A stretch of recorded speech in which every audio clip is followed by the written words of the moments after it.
Hello student, welcome back to the channel. Today we will discuss about calls in arrear and calls in advance.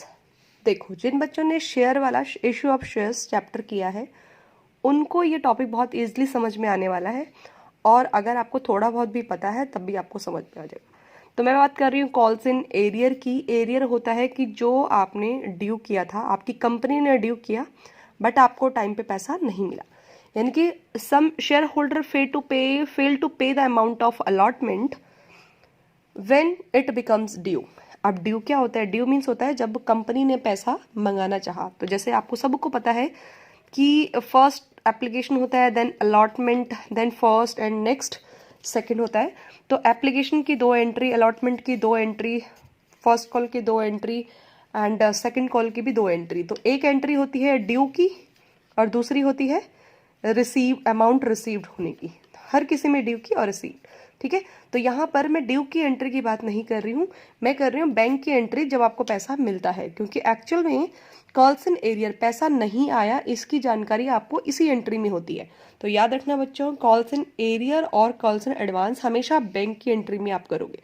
तो जैसे अगर मैं due की entry पहले करती हूँ तो share allotment account debit to share capital, ये आपकी फर्स्ट एंट्री होती है कि भाई इतना पैसा अलॉटमेंट का भेज दो। कंपनी ने ड्यू की एंट्री की, बट अगर कुछ शेयर होल्डर होते हैं जो पैसा नहीं देते हैं तो दूसरी एंट्री ये वाली होती है बैंक की एंट्री, इसमें पैसा कम होगा। तो bank account debit, calls in arrear debit to share allotment. तो यहाँ पे जितना शेयर अलॉटमेंट डेबिट है उतने से ही क्रेडिट होगा।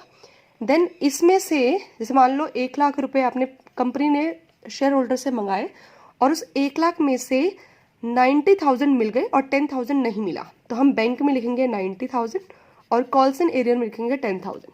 तो इससे ये पता चलता है कि जो पैसा हमें नहीं मिलता है उसकी एंट्री हम बैंक वाली एंट्री में करते हैं और बैंक में लेस अमाउंट लिखते हैं। कॉल्स इन एरियर को भी डेबिट करते हैं। डेबिट ये इसलिए किया है क्योंकि जितने भी खर्चे, जितने भी एक्सपेंसेस होते हैं, जितने भी लॉस होते हैं, उन सबको हम डेबिट करते हैं। तो यहाँ पे कॉल्स इन एरियर जो है ये डेबिट करोगे। नेक्स्ट टॉपिक है आपका calls in advance. Calls in advance क्या होता है कि जब शेयर होल्डर पेड करते हैं फुल अमाउंट कॉल्स का या अलॉटमेंट का before due date. Due date आई नहीं कि पहले पैसा भेज दिया। तो यानी कि अगर मैं ड्यू डेट यहाँ पर मैं अगर ड्यू वही शेयर अलॉटमेंट की ड्यू की एंट्री करूँ, share allotment debit to share capital, means कि 1 लाख की मैंने एंट्री की, ड्यू की एंट्री की 1 लाख की, ठीक है। उसके बाद पैसे आएंगे तो मैं रिसीव की एंट्री करूंगी। बट जब मैं बैंक की एंट्री करती हूँ, बैंक अकाउंट डेबिट, तो मैंने देखा कि बैंक में 1 लाख नहीं 1,10,000 आए। इट मीन्स 1 लाख तो आपके अलॉटमेंट के हो गए, लेकिन 10,000 इसमें एक्स्ट्रा आए हैं, तो वो लगा लेना कि ये एडवांस में आए हैं। जो हम यहाँ पे आपको पता है पहले एप्लीकेशन होती है फिर अलॉटमेंट फर्स्ट कॉल।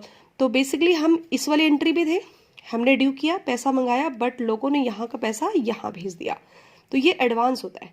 और ये कॉल्स इन एरियर क्या था कि जब यहाँ पे पैसा मंगाया और लोगों ने पैसा नहीं दिया, और कॉल्स इन एडवांस क्या कि यहाँ का पैसा भी लोगों ने अलॉटमेंट के साथ भेज दिया। तो ये कॉल्स इन एडवांस है जिसके हम यहाँ पे बात कर रहे हैं। तो यहाँ पे बैंक में मैंने देखा कि 1,10,000 आया, तो शेयर अलॉटमेंट जितने से यहाँ पे डेबिट हुआ उतने से क्रेडिट होगा। लेकिन यहाँ पे कॉल्स इन एडवांस में 10,000 एक्स्ट्रा आ गया, इसलिए 10,000 यहाँ पे कॉल्स इन एडवांस में लिखेंगे। अब कॉल्स इन एडवांस क्रेडिट होगा क्योंकि हमारी ऑल इनकम, ऑल प्रॉफिट हमारे क्रेडिट होते हैं। तो टू कॉल्स इन एडवांस को 10,000 हमने यहाँ पे क्रेडिट किया, और यहाँ पे कॉल्स इन एरियर को डेबिट किया क्योंकि लॉस था भाई, 10,000 हमें मिली नहीं, तो हमने डेबिट में डाल दिया। और यहाँ पे कॉल्स इन एडवांस है जो कि हमारा प्रॉफिट है, हमारा टाइम से पहले हमें पैसा मिल गया, इसलिए ये क्रेडिट करेंगे, ठीक है। तो बेटा आपको सबसे पहले तो ये याद रखना है कि कॉल्स इन एरियर हो या एडवांस, हमने बैंक के टाइम पे ही एंट्री करनी है, ड्यू में कोई भी एंट्री नहीं करनी, कॉल्स इन एरियर और एडवांस की, ठीक है।